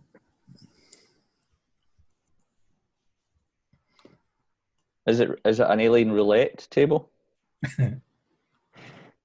So did you push the button or did you turn the knob? Which one? I pushed the button first. You push the button, and after a few seconds where like nothing happens, suddenly you hear a faint humming. From inside? Ish. Do we all hear it or just Danny? Yeah, it's loud enough that you would all hear it. Oh. I've got my hands on Danny so I can yank him away. Is it a bad hum or a good just an electric hum? The evil. It's a giant cubicle kitten. You just See the dial? I switched the dial. Get ready to run, Tug. It suddenly lifts up off the ground by about 2 inches. Oh, I jumped back a bit in case. Jeff, you mean it's floating, or it is still affixed to the floor, but it's grown taller? How would you know that without getting on your hands and knees? I'm getting on my hands and knees. I don't know. That's why that's why I said I wanted the best view of every. I don't know wherever I'm standing. If I need to crouch down, I crouch down. I'm kind of imagining us all going. Yeah, I want to look underneath. Yeah, so anybody who ducks down and looks, Tug, maybe with your flashlight, you kind of get on your hands and knees, shine a light. It's completely empty. Light goes straight through. That's like the box trick in the National Theatre. I don't think this is a trick, Danny. It's alien magic. Does the hum change when it begins to levitate? Not really. Okay. Does it let off a bad odor? What was that term we were discussing earlier? A bromide? If Brompton? if it's floating in the air, it's not really touching anything at this point. I'm going to push it. As if it were almost weightless, it just shoves and goes and hits the wall. Wow. Oh my God. It's a spaceship. This is amazing. Oh my God, we could go up and down the holes with this. Is it the right size for the holes? It's smaller than the holes, isn't it? Wait, what size are the holes? It's like a lift. It looks like it's about the same. Yeah. Well, you were right, Tug. It is some kind of elevator. Literally. Except that how do you make it go down slowly? Well, look, Danny. Maybe we can figure out the dial. That's why there's dials on the top, because you go on the top and you dial it and it goes down. It's a lift. Yeah. Let's push it through to the corridor, through to the room with the hole, and then we can keep going. Well, now wait, Danny. The dog still wanted to go forward. Let's take it with us. There might be another shaft. Yeah, I mean we can leave it there. Yeah, I suppose we could come back for it if we need it. This would be a great trick. Well, look, do you think we should figure out how it works now in case we need it in a hurry? See if you can get it to, I don't know, see if you can get it to hover forward. We can just push it You forward. can just push it. Well, we could push it unless we were on top of it and needed to change its direction. I don't know. We can figure it out later if you want. I think by now the doctor's either alive or dead, so maybe we're not in such a hurry as we were before. This is like, yeah, we're forgetting about the doctor, aren't we? Yeah, we push it towards where Jasper is, and I'm saying to David, look, we got to tell Abelard about this. It's a floating cube. It's like frictionless. It floats on air. Does it still make the hum, Jeff, when we take it along with us into the main corridor? Yep. Mm-hmm. Well, at least we found something to take back with us. I was just picturing Sam was like not really paying attention to what you guys were doing, and then suddenly he looks in the room and he sees this big block coming towards him. Yeah, I think we're maybe gibbering a little bit, getting a bit excited about this new flying cube. It must work by the sound somehow. Should we do a sanity roll for seeing something that's actually floating in the air without any kind of That's wheels? logical to me. I would leave it up to you guys, though. I won't. I'm kind of more excited, I think, because it's just so crazy and unreal. We're expecting to see alien stuff, so. Mm-hmm. Could you imagine the cars? I'm like, Tug, catch it. There you go. And push it towards you. Yeah, actually, Jeff, when he does that, does it speed up or does it only levitate at a constant rate of speed through the air? I would say it's equivalent to the force of push. Okay. Well, does it bounce at all, or is it like on some sort of an invisible plane? It seems to stay exactly level. Yes. Well, what happens if you try to push it against a side wall? It just hits the wall. So there's no feeling of resistance? Don't scratch it up. It's like brand new. It was polished. I did say that. Okay, shall we leave it and carry on down the tunnel? Unless you want to push it with us. I don't know.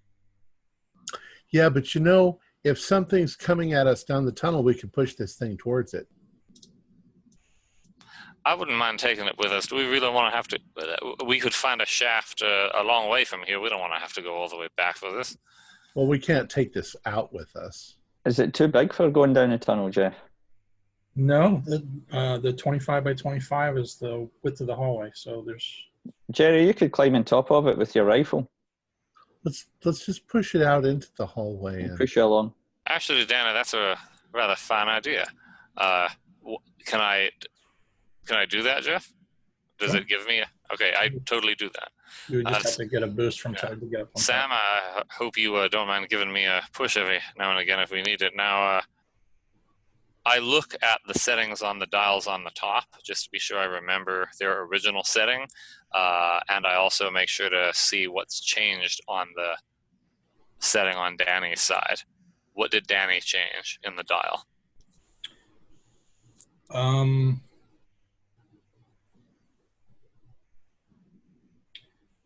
trying to think.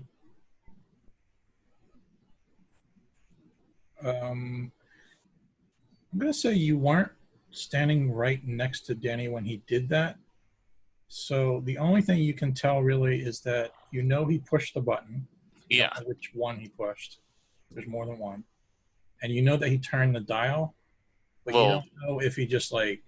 but is the scratch in the same place or not, right? I drew it. I looked closely. I compared the two dials for this very reason. So what is the current setting of the dial on Danny's side of the machine? All right, I see what you're saying. Yeah, so then we'll say that without getting into like drawing and stuff, right, the dial is more turned to the right. Okay. Danny, which button did you push? The big one on the left. All right. I don't think I want to mess with the other panel now, but if we need to, at least we'll remember what you did already. So I think some of the buttons might move it forward and back, but anyway, I'm just guessing.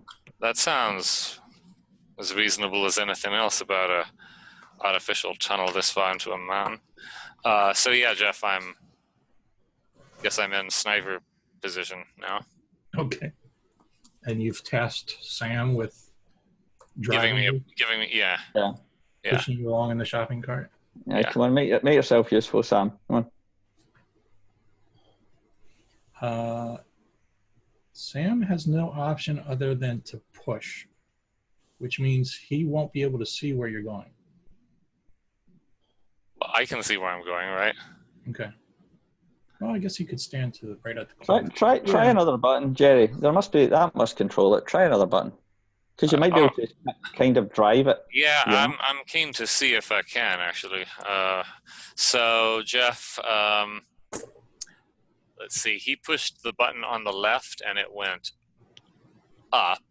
So I push the button on the left to see if it goes what would be up in relation to this panel, which I think would be from your description. Oh, well, you didn't say which way the panel was facing on top. Which way is it facing? Yes, I don't know how to answer that. Yeah, well, it doesn't matter, right? Yeah. I just want to see if it goes in the direction that would be up in relation to the panel on the top, right? Basically to see if it's identical to what happened with Danny's. So first, I push the same button. Does anything happen? You push the same button that Danny pushed, but on the top, the correspond. Yeah. Right. Okay. It stops humming and drops to the floor in thud. Almost landed on my foot. I know. I'll warn you next time, Tug. I push the same button. Does anything happen? Lifts up again about 2 inches. Well, you found the on-off button. That's encouraging. Try one of the other buttons. All right. I'm about to push the button immediately to its right of the first button that I pushed. And, Jeff, that's what I do. Okay. Tug, I hope it doesn't flatten them on the ceiling. I didn't think of that. Get ready to jump off, Jerry. It's all in the name of science. It doesn't move that fast, though, Jeff, does it?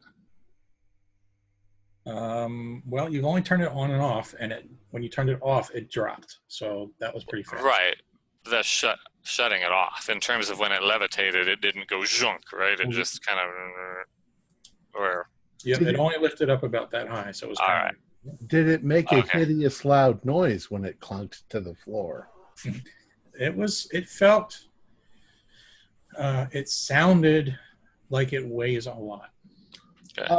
I hope you didn't tell everybody we're here. Me too. When you push the button, at first nothing happens. And then the hum starts to get louder. I'm going to back away from the damn thing. Yeah, me too. And as you're waiting for something to happen, it starts to drop.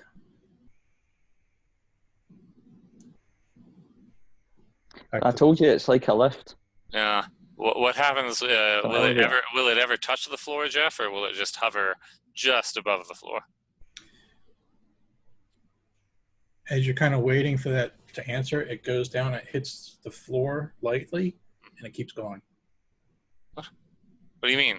Into the floor? Yep. I push the same. I push the same button again as soon as I notice that happening. Which button? The on-off one or the other one? The other one. Okay. Does it reverse direction and come back up out of the floor? It stops where it's at. It made the tunnels. It goes right through the rock. I push it again, Jeff. What happens? It starts to go down again. I push it again. It stops. I push the first button. It shuts off, and since it's hovering still, it drops about 2 inches. How can it? It has already gone into the floor. Because there's a 2-inch gap between it and the floor, and it's at all times. So it's all right. Somehow you're saying the new floor, right? Okay, yeah. So now the thing is trapped in a spot because it's half buried in the ground. Right. I push the first button again. So this must have dug the tunnels. Right. Yeah. Jeff, I'm predicting that what happens when I push the first button again is then it drops to the new floor. Is that correct? You had just turned it off, so it dropped down, and when you turn it back on... okay, right. Okay, great. Well, we have a way to get out of here then. Well, if you can figure out how to get it to work sideways. Well, Jeff, I don't know if you want me to narrate each step. I think based on the premise that each button controls an up and down and a side to side, can I establish that that's the case? You're on the top of it. That's why it's going up and down. If you were on the side panel, but there's 4 buttons, right? So do the other 2 buttons control 2 other directions from the top?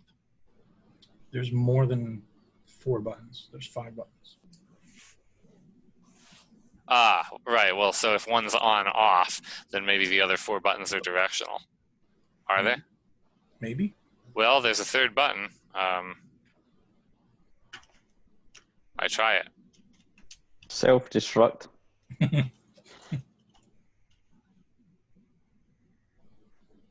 Okay, so you turned it on, right? You're hovering. Right. And then you're going to hit the 3rd button.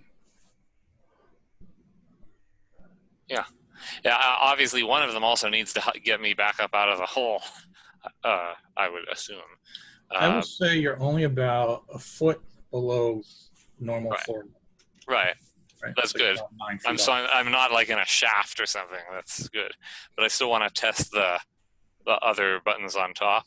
And so I guess if we need to play it out, then the 3rd one, I try.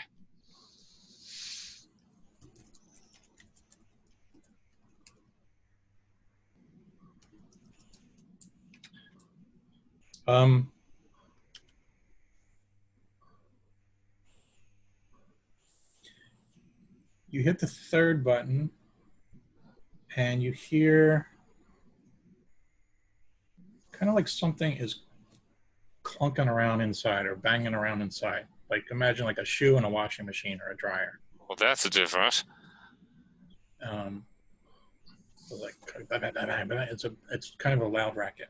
Okay, I push it again. It stops. Maybe that's a direction it can't go right now. Try the next button.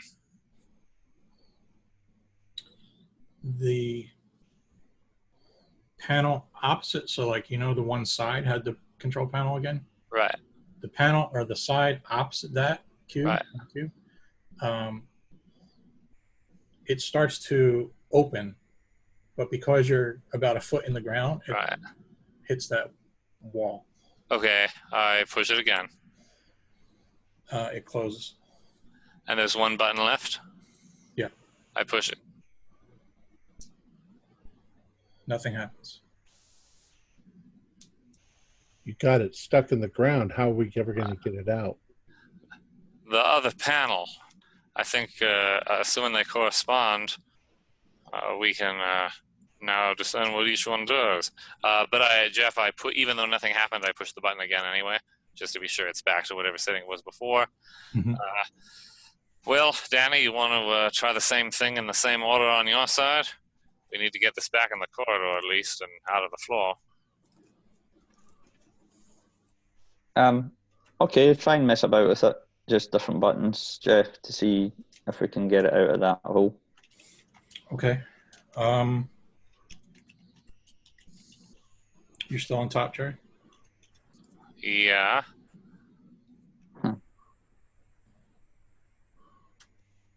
I'll say this. Danny, can you do a luck roll? And Jerry, can you do a luck roll? Yes, definitely. 14. I made it. Okay. So I'll just say that the rest of the group's kind of getting bored. Like you guys are just fiddling about with this Rubik's Cube and like, come on, let's go, guys. And you eventually figure out the controls well enough that you can control up, down, and the door. And I'll say that you managed to get it up level with the floor again. And then it doesn't go any higher. All right. And is there anything inside it? When you open the door starts to lower, kind of almost like it's on hydraulics, but there's no mechanism. It just kind of like opens. Right. So it is a transport. I'm sorry? It is a transport, or it looks like some sort of... Kind of, yeah. When the door opens and you look inside now, you can see there's a chunk of metal, maybe about the size of your fist. A chunk? Is it like that mineral? Step in and grab it. Yep, it does look like that mineral. It's a mineral. So it's that dark green... It powers all their machines. That's what it is. See how it's level? Can we push it onto the floor? Like, Yep. yeah, so let's push it onto the floor in case we need to use it to try and get out of here somehow. I think we should carry on. Come on, the dog's getting restless. Are we taking it with us? I'll get back up on top. Let's go find the doctor that you guys Right. made me come all the way out here to find. Right, You're not excited that we just found Yes, the I most am. advanced piece of technology we've ever seen, and probably anyone on Earth has ever seen? You forget that it belongs to somebody else. And they might be pissed that we've been playing with their shit. Well, I reckon that the professor's brains belong to him, and that didn't seem to stop them from borrowing them. Does it occur to you that it doesn't seem to be a very sophisticated piece of machinery? It just has a couple of buttons on it. Yes, you're right. It doesn't seem anything as advanced as that brain-controlled portal that we found before. But Let's of move course, on. Sorry to keep you waiting, Jasper. Let's find the doctor. Of course, our elevators aren't as advanced as our motor cars. Wait a second. I was just thinking about mines. In a mine, you have little carts that are on tracks so that you can move the ore from in the mine out of the mine. And we found a chunk of that ore in this box. Maybe that's what this is for moving their stuff in and out of the mines. Because we found a chunk. They've got so much of it, they didn't even care that they'd accidentally left a chunk of it in there. Who has the chunk? I grabbed it. So the device still works without the chunk inside. Yeah. Well, I think that you're right, Tug. That proves that it's not its power source. Is the inside just a cube? Yep. Yeah. I think it's a big bucket. This is a big bucket. Yeah. But we could turn it into a car and make $1 million. And it also does go through the floor, which is Goes in extraordinary. It's like Willy Wonka's glass elevator made out of metal. I don't know what year that was written, so it was written. Everybody's now rushing to the internet. All right, moving on. Right, let's follow the dog. All right. Yeah. Have you seen this though? While you've been in there doing that, I was having a look around in here with my flashlight and kind of found these roots. These what? There's runes? These roots. Roots. Plant roots. Well, I don't know. Maybe they are. They're kind of weird. They look like a bit like plant roots, a bit like sort of hair, but they're sort of warm. And You touched them? Are they hanging down? well, yeah, look, they're all over the place. Look. Are we able to see this, Jeff? Yep. Once Jasper points it out to you. Well, where? Is it all on the floor and the walls? Mm-hmm. Is it in the same pattern that the bioluminescent stuff was in? Not necessarily. How much of some it? sort of plant growing on the walls? Yeah. Well, how much of it is there?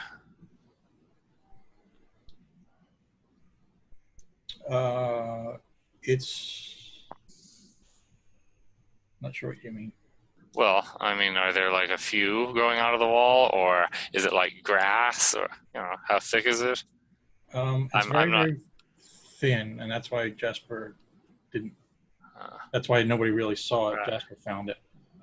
Maybe like, I don't know, less than your pinky, half the width of your pinky, and then it fluctuates. Sometimes it gets thinner, sometimes it gets a little bit thicker. I mean, how evenly spaced between it? Are you saying that's what the pinky width is, or the things themselves? Right. It's like a root going along the wall or the floor or the ceiling. Oh, not out of, along. Right. Ah, okay. Let's carry on. Okay, I get back up on top of the thing. Okay. Let's follow Doggy. Jerry, with your vantage point, you can remember the pit that you stumbled upon earlier? Yeah. From your higher vantage point, you can clearly see them up ahead in the distance. Them, as in more than one pit? Yep. Well, there's more pits up ahead. Are they in a row? Are they next to each other? Nothing pattern-like. It seems kind of random. Oh, you're saying that as we keep going, I keep seeing them? Yeah, in other words, so you're walking, you spot a second one is what I'm trying to say. Okay, just one more pit. Yep. Okay. Well, actually, I thought there were two. I just see one. Okay. So be careful. So then everybody easily avoids that. You continue on walking. Another 15 minutes goes by. You spot a third one. This time it seems to be on the right-hand side of the tunnel. So they're changing slightly. They're still in the tunnel, but they're not all to the left. They're not all to the right. So there doesn't seem to be any pattern. They just periodically, there's another one, or are they regular? Yep, no pattern. Okay. Who's in the front again? Tug and Jasper, right? Yes.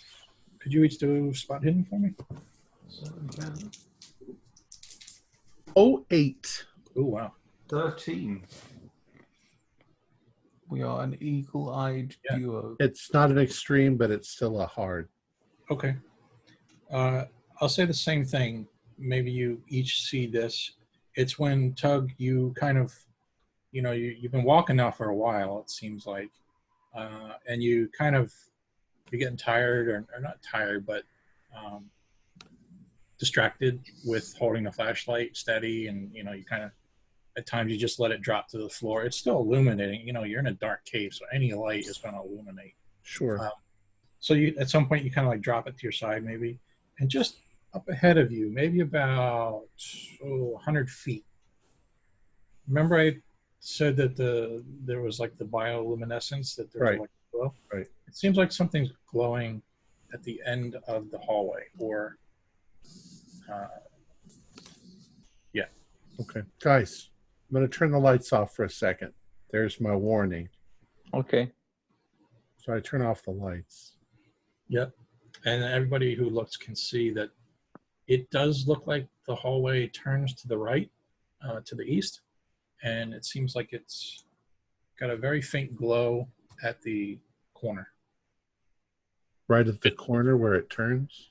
Yeah, so in other words, the wall that would then be straight ahead of you, that wall seems to have a slight glow, a brighter glow than the rest of it. Yeah, that was a good idea. It doesn't keep going. It just turns at an angle. The hallway turns to the okay. right. Have I ever noticed any of the hole pits on the ceiling, or only to the left, right, and down? You have not. Yep. Okay.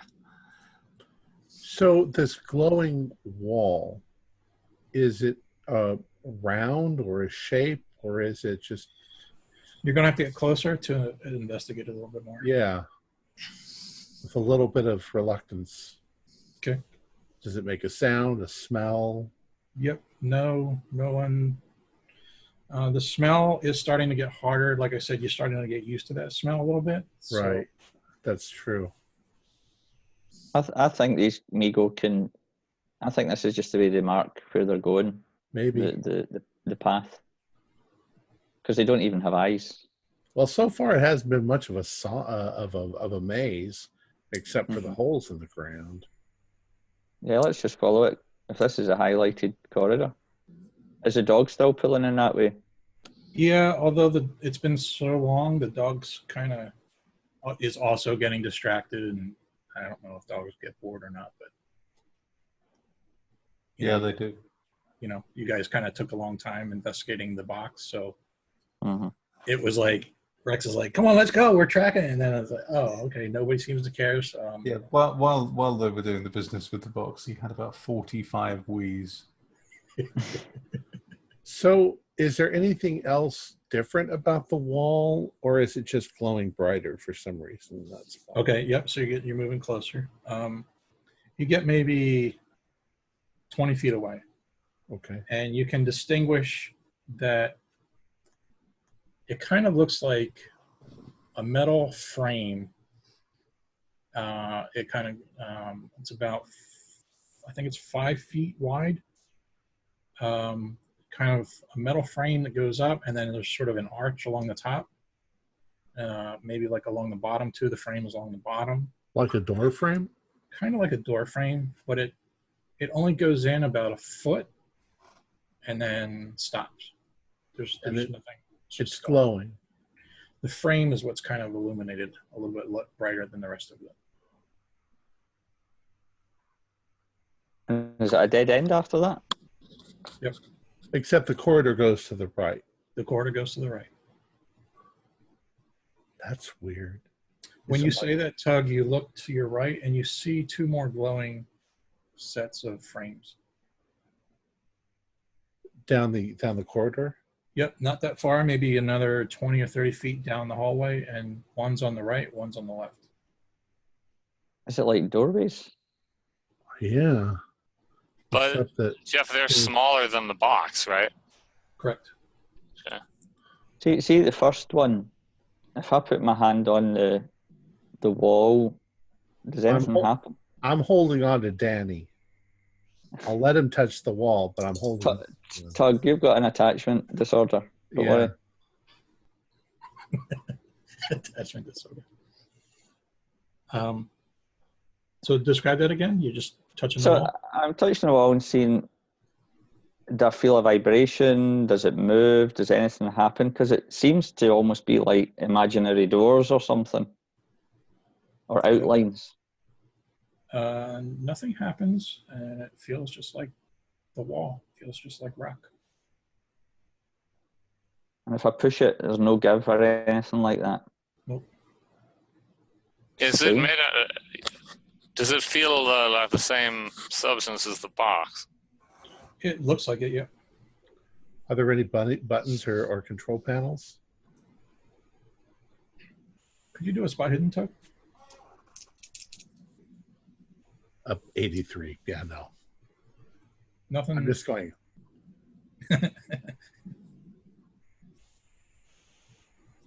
Well, let's just look at the ones going down the corridor and see if there's anything different about them.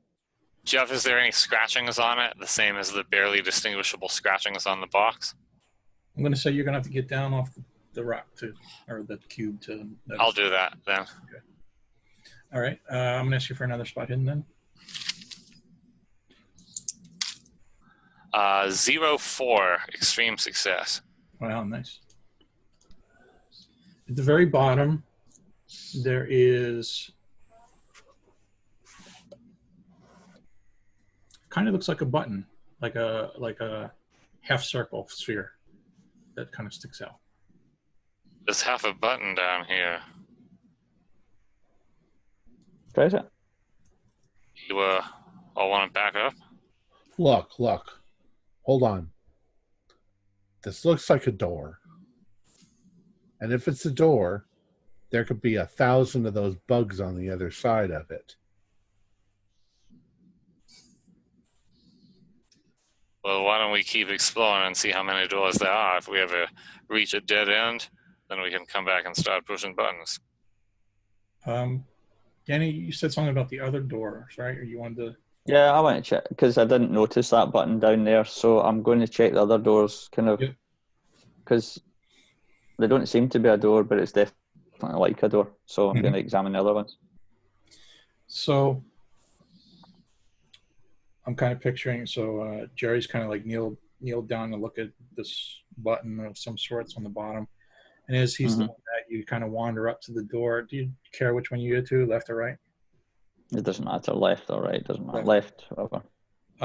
You approach it, and as you approach, this one is still glowing the slightly brighter, like the frame is still glowing and slightly brighter again. But this time, when you look, it looks like you're looking through an open door now. So it looks like you're looking into a room. Guys, this one's open. Can I shine a torch in? Does it shine in okay? Jeff, I jump right up and go over to where Danny is. Okay. Strangely, no. The flashlight does not light up the room. Is there anything in it that I can see? No, seems empty. It's about maybe 20 by 20. Or is it kind of almost pitch dark then? Or is it luminous from inside? Yes. I'm sorry, Danny, which one did you look at, right or left? The left one. Check the other one. Yep. Tug, as you look at the right one, you're seeing something that's basically the same scene. Kind of looks like an opening into another room. How, if the flashlight doesn't illuminate it, how are we seeing that it's a room? You're seeing that it's lit up the same way as the hallway is lit up. But you're saying that the flashlight doesn't add to the illumination. Correct. I'll step into the one on the left and have a look about. I've got my hands on your belt buckle. Is what? Your belt. Paused just a little too long there. Yeah. Danny, can you do a luck roll for me?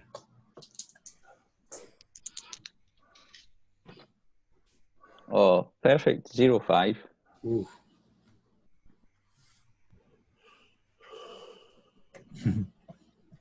Hope your buckle doesn't come out because I got hold of your belt. You're just left there standing there holding a belt. Danny! Pull up your pants!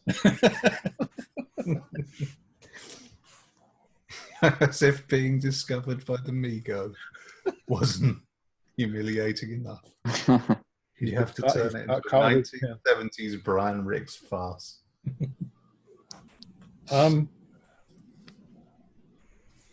Okay. Danny, you stepped through. Did you have a flashlight? You did, right? You were just trying to shine. Yeah. You stepped through. You know when you're walking along at nighttime and you walk into a spider web? Mm-hmm. That sudden, that's the feeling you get. You step through this and you get this, something's on you, something's sticking to you. Yeah, it's that stuff. It's that stuff. What's stuff? What's happening? Flashlight. Now, Tug, I need you to tell me, as Danny's stepping through, you got a hold of him. So you're going to either have to let go of him so that he can get through, or you're going to have to go with him. I'm going to go with him, as long as he doesn't start suddenly freaking out or something. In which Keep your head down, Tug, because I think some of that web stuff's hanging down those roots. So I'm sliding through sideways. When you say that, Danny, Tug can't hear you. That was going to be my next question. So I just see his lips moving, but I can't hear him. You've got him from the back, so Right. I don't think you can even see him that he's talking. But as I slide through the doorway. Yep, then the same thing happens where you have that sensation of you're walking into something, and then you suddenly hear Danny talking something about looking up or something. Jeff, I haven't followed them, but I'm looking in. What does it look like as they step through? Yep, you're seeing this happen, and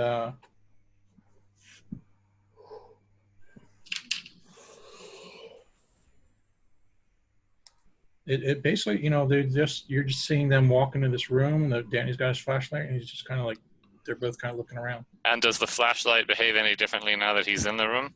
It is illuminating the room, yes. I put the barrel of the gun through the door. He's going to shoot us. Can you do a luck roll for me? Jasper, you want to do anything? Well, I'm just I'm just watching to see what happens. Jeff, I rolled a 98. Aw. My finger wasn't on the trigger, by the way. Like, I'm just using it as something to put in front of me, like a stick, to see what happens. It's now a sawn off.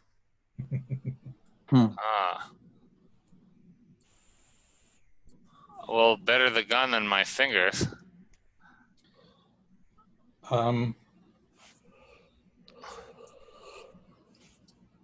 Jasper has hit the nail on the head.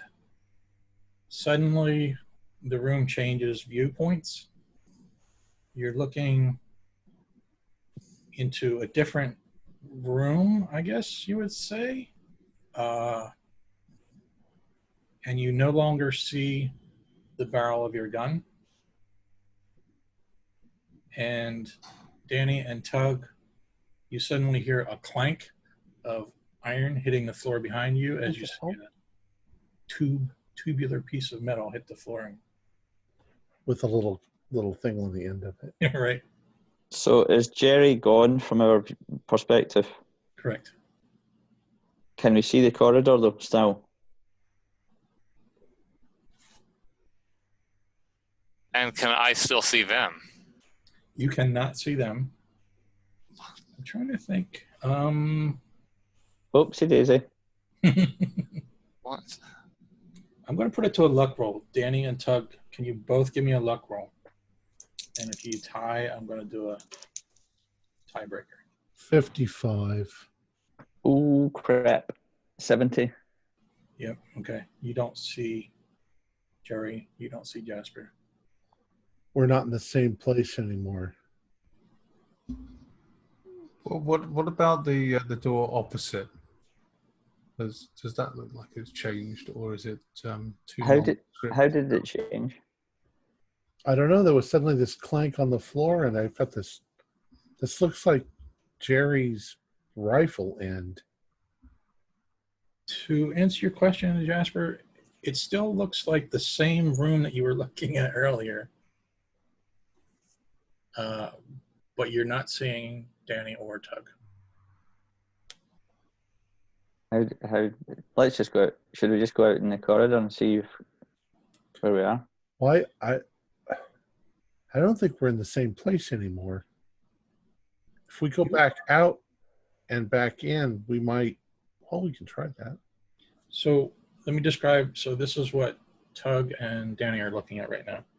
You guys are in a room that is 1, 2, 3, 4, 5, 6-sided. So that's what? Is that a hexagon? Hexagon? Or hex is 5? I don't know. Hexagon. You're in a 6-sided. Pent is 5. Okay, you're in a 6-sided room. Hexagon. The door that you came through is, I'll say for the sake of argument, is directly at your back, which would be southeast. Southwest. There's a hallway leading to your left, to the west. There's a hallway leading to the south. And then on each of the 6 walls, there's one of those frames, metal frames. Oh, jeez. Oh, man. Each one is showing a different section. So if we look on this one, and this one, and this one, and this one, we don't see any of the ones where Jerry and Jasper are? Correct.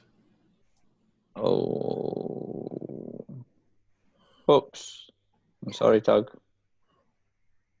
Well, rather than what I said about a maze earlier, rather than go through any of these door frames, you said there's one corridor, the leading out, that's not a door frame? Technically 2. There's the one that leads to the west and one that leads to the south. Well, let's try the one on the west. Okay. Since we were going east. Yeah. Let's go to the one going to the west. Yeah. Okay, Tug, let's do it. I hope we're not in another world or something crazy. We could be on another planet. Remember that doorway in the woods? Oh my God. When you say that, you look at those other doors on the other walls, and that's what you're seeing. I'm taking a sanity roll. I failed. What? I'm sorry. What am I seeing? So each door is open to a different, for lack of a better better word, a room. Okay. But as you look out, some of them are rooms like you would expect to see. Some of them are looking out onto a vast open landscape of rocks with maybe a dark sky with stars showing. So this is some sort of a portal room going to other worlds. I only lost 1 point of sanity, but I'm feeling unsettled. I rolled sanity 2 and I got a 98. Ooh, boy.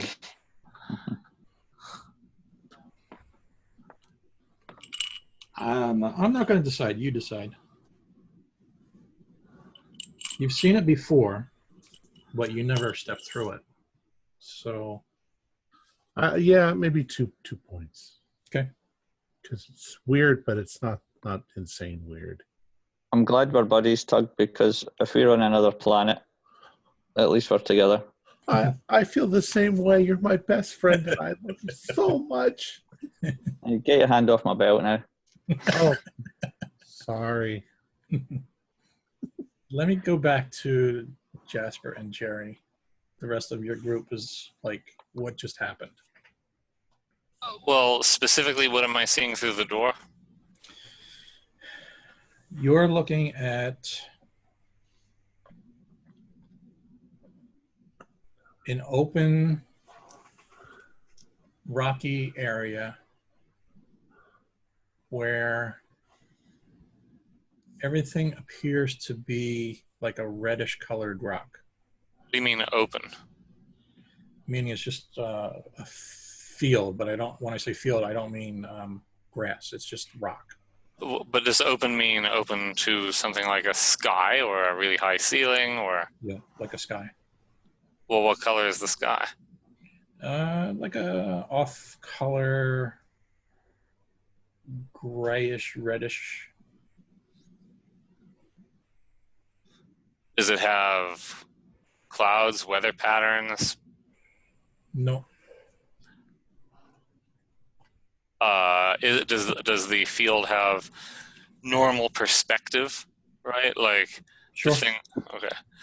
And is it featureless, or are there like little boulders and stuff, or? Yep, it's pretty much just rocks. But of different sizes that allow me to tell that it has perspective. Yep. Are there any tracks, or is the barrel of my gun on the ground? Nope.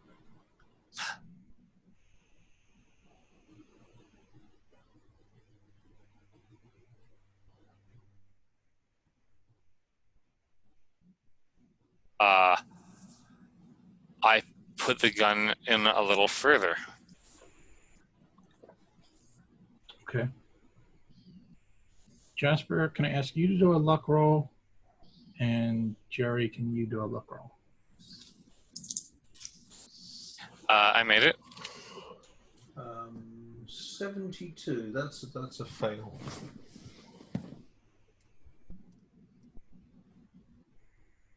We're going to all end up in different worlds. No, we're not. I'm sticking next to you. Yeah. I haven't gone near the doors yet. I'm just looking from a distance. So Yeah, you're just looking. at the most, I'll just be stuck in a cave that I can't leave because there's a monster outside. So I'll starve to death or eat my dog. You sound very at peace with that. Well, you know, I'm a stoic by nature.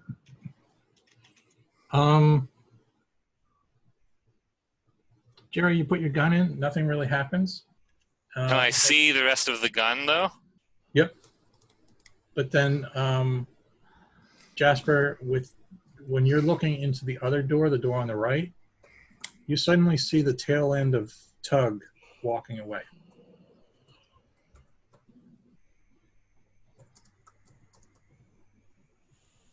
I see what's happening here. What do you mean? It's a rotation. They're rotating. Yes, but what are you talking about? They're rotating. They're going from one place to another. I don't understand. Well, if it's a doorway, it goes somewhere, and then it changes and it goes somewhere else, and eventually it will come back to the one where they went through. Look, because that one was just the one where they went through. Wait, you're saying that it? You can tell it was the same place? They're changing. I just saw a tug through that one. You saw a tug through that door. I turn around. Jeff, without moving the gun, I do look back over my... Is this the door on the opposite side of the hallway, Jeff? Yeah. Without moving the gun, I turn, look over my shoulder. What do I see through that door behind me? You don't really see anything but an empty room. You're saying you just saw them in that room? Well, where'd they go? Well, I just saw Tug walking out from that room, going out somewhere on the other side. You through another door, or what? I don't know. I just saw the back of it. All right, as it were. All right. I look back, Jeff, at the door that I was just looking at. You said the gun is able to go further in and nothing weird happens to it. I pull the gun. When you turn your vision back to the vista that you were looking at earlier, it's changed again, and your gun is even shorter now. Okay, what does it look like now? You're down to like a few inches beyond your hand. You're down like where it cut into the woods. No, but what does the room look like? It is now. Let's see if I can explain this. It's everything is a light grayish color. It looks like you might be standing on a hill. So you're looking down and you're seeing the tops of several pyramid shaped buildings. What color are they? Okay. I also no, I don't move at all. I just want to ask about the description. What do the buildings look like? All right, here's where we're at now. You can continue to ask me questions about what you're looking at, or you can listen to Sam, who suddenly says, this might be our only chance to catch up with Tug and Danny. And he run, and he leaps through the door. The door in front of me or the door behind me? The door behind you, so the one that Jasper was just looking at where he saw Tug. Oh, damn it, he's right. I'm going to dive in after him. Woof. Come on, boy. Not you. I realize I might need a backup character, Jeff, but Jerry goes through the door in front of him, looking at the pyramids. Okay. His lust for knowledge and mystery killed him. Well, Danny, what are you talking about, Danny? That would never happen in a Call of Cthulhu game. They're splitting the party, and they're splitting the party. 30,000 light years away. We've split the gun already twice. Jasper, can you do a luck roll? I can indeed. 3. Nice. With such a great roll, you and Rex, no problem. Go through, and I find $1. An otherworldly dollar. Cool.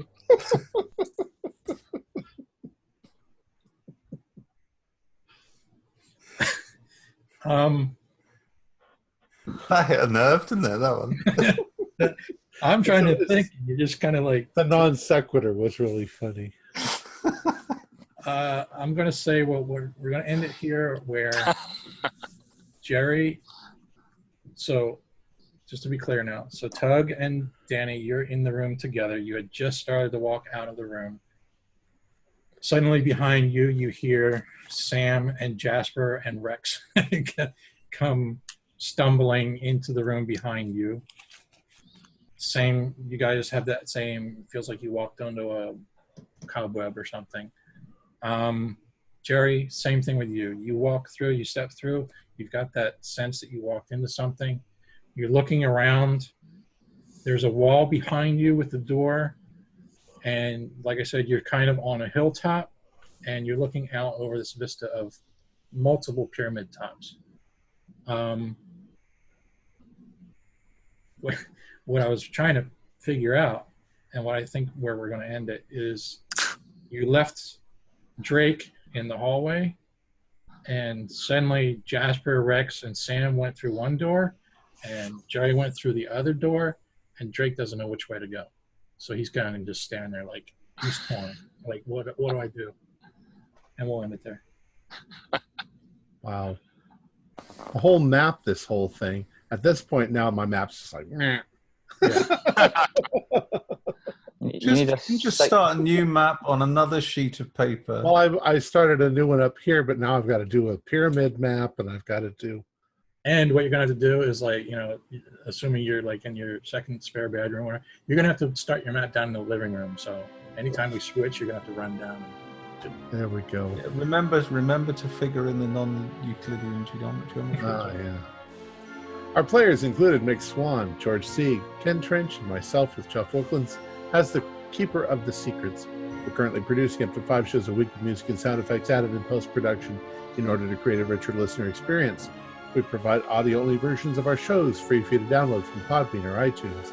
The costs involved with our show are provided almost entirely by our patrons. Without them, we wouldn't be able to do what we do. If you'd like to support our show, please visit our Patreon account. Just $1 or $2 a month helps us a lot. You can find a link in the description below. Like, share, and subscribe to our channel, and punch that bell icon for updates on our latest shows, and leave us some comments. We enjoy reading them and answering any questions you might have. And follow us on Twitter. This is Tom Rayleigh, together with all the members of our gaming club, inviting you to journey with us once again into the darkness for another adventure into the universe of H.P. Lovecraft and the Call of Cthulhu role-playing game. Until next time, good luck, good gaming.